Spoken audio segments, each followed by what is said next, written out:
Bismillahirrahmanirrahim. Alhamdulillahi rabbil alamin.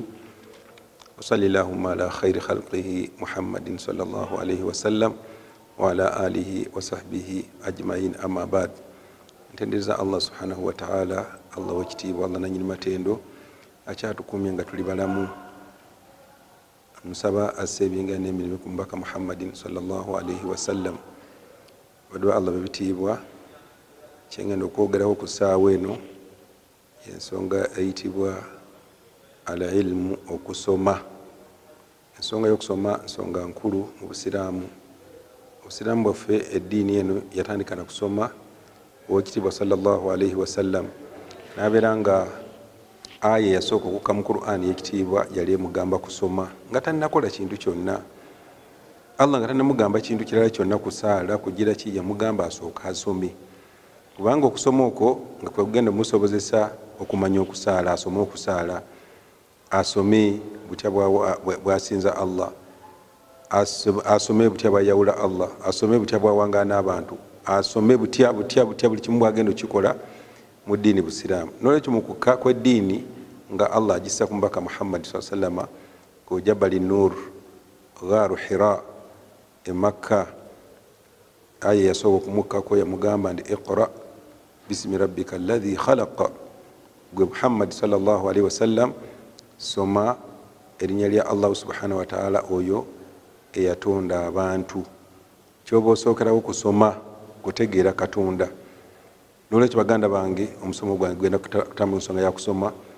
Okusoma kwe tusoma kungi ku nsi kuno, naye nga ate kwonna nga kuli halaali, okujjako okusoma nga omuntu asomye eddogo nti agenda kuloga bantu, oba asomye engeri jatta abantu, kwegamba kusoma kwonoona mu nsi.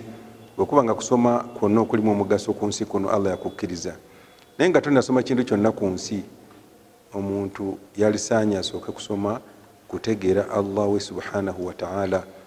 Lwaki asooka kubeera nga ategeera Allah subhanahu wa ta'ala? Kuba ye mutonzi eyamutonda, alina byamwetaaza muno mu nsi. Allah lam yakhluqna hamalan, tatutondanga ku nsi kuno kubeerako beezi nga bwe twagala, tetwajja kulya mmere, kulya miceere, twajja kuwasa, twajja kunoonya sente. Nedda, si bye byatutonza ku nsi. Ebyo bijja luvannyuma. Okuwasa kujja luvannyuma, okulya kujja luvannyuma, okunoonya sente kujja luvannyuma. Ensonga enkulu yatutonza agandi wama khalaqtu ljinna wal insa illa liyabudun, nze natonda abantu n'amajinni n'ebitonde byonna nabitondala kunneesinza. Ensonga yatutonza ku nsi kuno yakusinza Allah subhanahu wa ta'ala. N'olwekyo irimu gy'oba osookerako okusoma ku nsi kuno yakutegera Allah subhanahu wa ta'ala. Era nga mu surati Muhammad aya y'omwenda, Allah bw'atugamba nti fa'lamu annahu la ilaha illa Allah wastaghfir li dhanbik, nti kyoba osooka okutegeera ku nsi kuno, kusooka kutegeera Allah subhanahu wa ta'ala nti ali omu yekka, talina kimwegattako. Irimu eyo yeirimu enkulu. Buli asoma, buli alimu amagezi, omwana Adamu, mwami, mukyala, kyoba osooka okutegeera ku nsi kuno ng'oba osoma ate nga tekiriiko myaka. Abaana bato, gwalina omwana azadde omwana, sooka muteekamu kutegeera Allah subhanahu wa ta'ala. Gwe omuntu omukulu bw'omala okubeera ku nsi kuno ng'olimu amagezi agategeera, noonya irimu, noonya butya bw'osinza Allah subhanahu wa ta'ala, biki byayagala, biki byatayagala. Ye irimu enkulu. Oba oli dokita, wakati bwa kusoma okutegeera Allah subhanahu. Ebbanga ly'omala ng'okyali mu nsi muno, togamba nti emyaka gyampitako, nina emyaka 5, nina 6, nze kati baana bato balina okusoma Qur'ani, nze kati kwegamba manya nti mu myaka gye 7 olina okusoma Qur'ani ogitegeere. Si abaana bato bokka, n'abakulu olina okumanya Qur'ani okugisoma. Naye butya nga omuntu oli ku nsi kuno, ekitabo kya Allah kisomwa nga tomanyi bwe kisomwa, oli mu swala tomanyi basaala, tomanyi biki byogenda kwogera mu swala, naye ng'oli musiraamu myaka gyo 6 tofudde okusoma kutegeera Allah subhanahu wa ta'ala.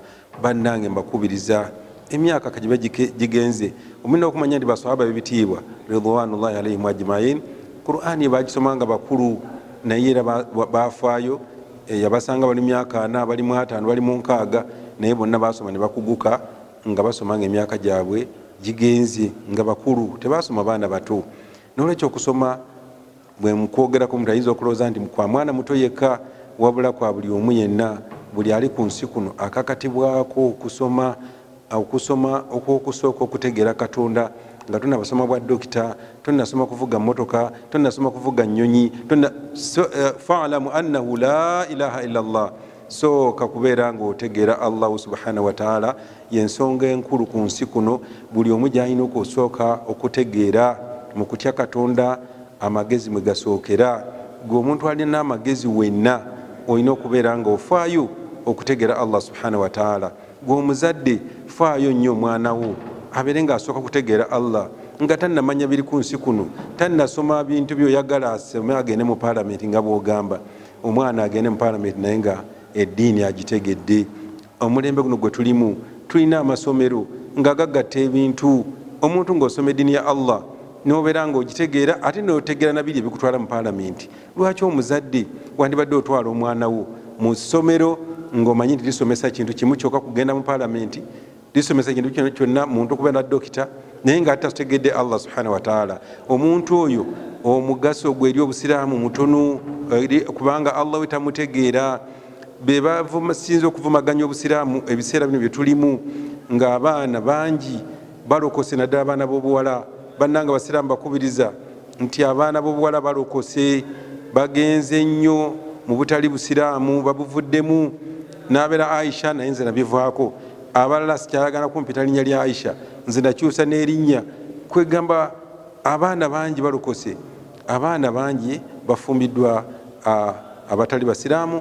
Nga omanyi nti obusiraamu tugamba awasibwa omusiraamu olw'ebigendo by'obusiraamu, era ekigendo ekikulu kyakutegeera Allah subhanahu wa ta'ala. Singa afumbirwa oli atali musiraamu ajja kumujja kusinza Allah, kuna okutegeera Allah subhanahu wa ta'ala okutuufu. Naye ebintu ebyo byonna bizeewo lw'abasiraamu kubeera nga bagayalirira abaana baabwe.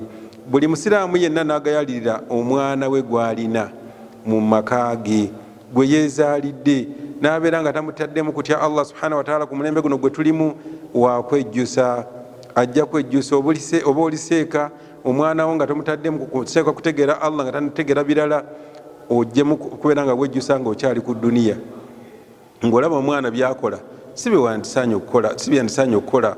Omwana byakola si byoyagala.